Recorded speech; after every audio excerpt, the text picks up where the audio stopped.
Hi everyone, welcome back to the channel commerce with Nitesh. Part third business studies के important question की बात कर रहे हैं, पार्ट थर्ड के बारे में। ठीक है, तो देखिए हेनरी फ्योल के प्रिंसिपल, जो कि बोर्ड एग्जाम में बार बार पूछा जाता है कि हेनरी फ्योल के प्रिंसिपल क्या है, तो आपको शॉर्टकट ट्रिक याद रखनी है, दास। ठीक है, मूवी देखी होगी एक, मास, साउथ की मूवी देखी होगी मास। फिर से बोलो तो दास, फिर से बोलो तो दास, याद रख लेना। दास का मतलब ये रहेगा डिवीजन ऑफ वर्क, काम को बांटना, अथॉरिटी, अधिकार देना, scalar chain, top to bottom तक पूरी इंफॉर्मेशन प्रोवाइड कराना, स्टेबिलिटी, स्थिरता रखना।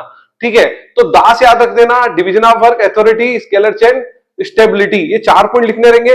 हेनरी फ्योल ने लिस्टेड करे हैं 14 प्रिंसिपल, पर हमेशा ध्यान रखना, बहुत से टीचर बोलते हैं कि 14 प्रिंसिपल लिखना रहता नहीं। बोर्ड एग्जाम में, एमपी बोर्ड में क्या होता है, 4 पॉइंट लिखना रहता है, साइड में लिख देते हैं एनी 4 पॉइंट, तो आपको 4 पॉइंट लिखना रहता है। ठीक है, तो ये ध्यान रखना। दूसरा, फंक्शन ऑफ सुपरविजन। सुपरविजन का मतलब होता है निगरानी रखना। सुपरवाइजर, सुपरवाइजर का काम क्या होता है? सबसे पहली बात, मॉनिटरिंग करना, गाइड करना, रिपोर्ट देना, इंस्पायर करना, इवेल्यूट करना, मूल्यांकन करना, कौन सा पर्सन, कौन सा कैंडिडेट, एम्प्लॉय, लेबर कैसा काम कर रहा है, वेरीफाई करना वो सही काम कर रहा है कि नहीं। तो मैंने लिखा है ग्रीव। ग्रीव, ग्रीव से याद रखेंगे, जी से गाइड, आर से रिपोर्ट, आई से इंस्पायर, और ई से एवुलेट, और वी से वेरीफाई। ठीक है सर, मॉनिटरिंग लिख सकते हैं क्या? मॉनिटर भी लिख सकते हो आप, है ना, रिपोर्ट देना, मॉनिटरिंग करना। Recruitment versus selection. रिक्रूटमेंट और सिलेक्शन में डिफरेंस, हालांकि आपको 3 से 4 पॉइंट लिखने होंगे, और जिसको याद नहीं हो रहा है, जो बच्चे पढ़ नहीं पा रहे हैं अभी, उनको टेंशन में बहुत पढ़ना है, समय कम है, तो एक शॉर्टकट ट्रिक याद रख लो, बाकी आप उसके कंसेप्ट के आगे, उसके कंसेप्ट को आगे मन से लिख देना। तो रिक्रूटमेंट का आप समझते हो मतलब कि भर्ती करना। रिक्रूटमेंट का मतलब था भर्ती करना। भर्ती करना मतलब अट्रैक्ट करना। एएस मतलब पहले क्या करते हैं, भर्ती कर लेते हैं, अट्रैक्ट कर लेते हैं, आ जाओ भाई वैकेंसी, आ जाओ आ जाओ आ जाओ। उसके बाद क्या करते हैं, सिलेक्ट करते हैं। जैसे स्कूल के अंदर भी क्या होता है, पहले तो हर कैंडिडेट को मना नहीं करते हैं, हर टीचर को मना नहीं करते, हाँ सर बिल्कुल आइए, सबको बोल देते आइए सर, हाँ आइए, वैकेंसी खाली, आइए आइए, सब आ जाते हैं। फिर इसके बाद चुनते हैं किसी एक पर्सन को जो बेस्ट लगता है फॉर द स्कूल के लिए। ठीक है, तो उसी तरह से क्या करेंगे, रिक्रूटमेंट मतलब क्या, भर्ती करना, मतलब अट्रैक्ट करना, आओ भाई आओ। ठीक है, उसके बाद सिलेक्ट करना, चुन लो, जाओ भाई जाओ, सिलेक्ट कर लिया, जाओ भाई जाओ। अट्रैक्ट भाई आओ भाई आओ, उसके बाद सिलेक्ट कर लिया, जाओ भाई जाओ, भाई अब तुम्हारा काम नहीं, भाई सिलेक्ट कर लिया। तो ये डिफरेंस तो वैसे ही बन गया।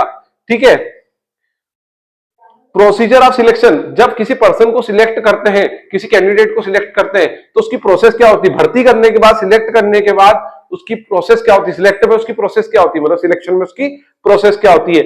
पीटीआईएमए, पीटीआईएमए, पीटीआईएमए, ध्यान रखना, पीटी, पीटी करते हैं ना, पीटीआईएमए। ठीक है, तो पी से प्रीलिमिनरी इंटरव्यू पे, सबसे पहले तो उसका इंटरव्यू लेते हैं, भाई कैसा क्या है, कैसा क्या बंदा है, पहले इंटरव्यू तो ले लो, सही है कि नहीं। फिर टेस्ट लेते हैं, इंटरव्यू लेने के बाद टेस्ट लेते हैं। ठीक है, फिर प्रीलिमिनरी इंटरव्यू, सबसे पहले इंटरव्यू ऐसे ही नॉर्मल इंटरव्यू लेते हैं, फिर टेस्ट लेते हैं, फिर इंटरव्यू वापस से लेते हैं, फिर मेडिकल होता है उसका, फिर उसके बाद अपॉइंटमेंट लेटर देते हैं, 5th पॉइंट पे अपॉइंटमेंट लेटर। तो पीटीआईएम है। ठीक है, पी से प्रीलिमिनरी इंटरव्यू, टी से टेस्ट, आई से इंटरव्यू, एम से मेडिकल, और ऐसे अपॉइंटमेंट, आखिरी में अपॉइंटमेंट देना ही पड़ता है। ठीक है, पास हो जाता है। लेवल्स ऑफ मैनेजमेंट, सर ये क्या बात कर रहे हो, तो हम कब से याद है, टीएमएल मतलब टॉप, मिडिल, लोअर, मेरे को मालूम है, पर मैं ट्रिक सिखा रहा हूँ, टीएमएल, टॉप, मिडिल और लोअर। ठीक है, और भी क्वेश्चन है वो नेक्स्ट वीडियो में बात करेंगे, अभी फटाफट से ये नोट कर लो, 1 2 3 4 5 क्वेश्चन ये। ठीक है, फटाफट से नोट कर लो ये। ठीक है, तो सुपर 30 क्वेश्चन चल रहे हैं, इसके अलावा और भी क्वेश्चन रहेंगे, पहले ये याद कर लेना, और भी क्वेश्चन बचेंगे वो भी याद कर लेना।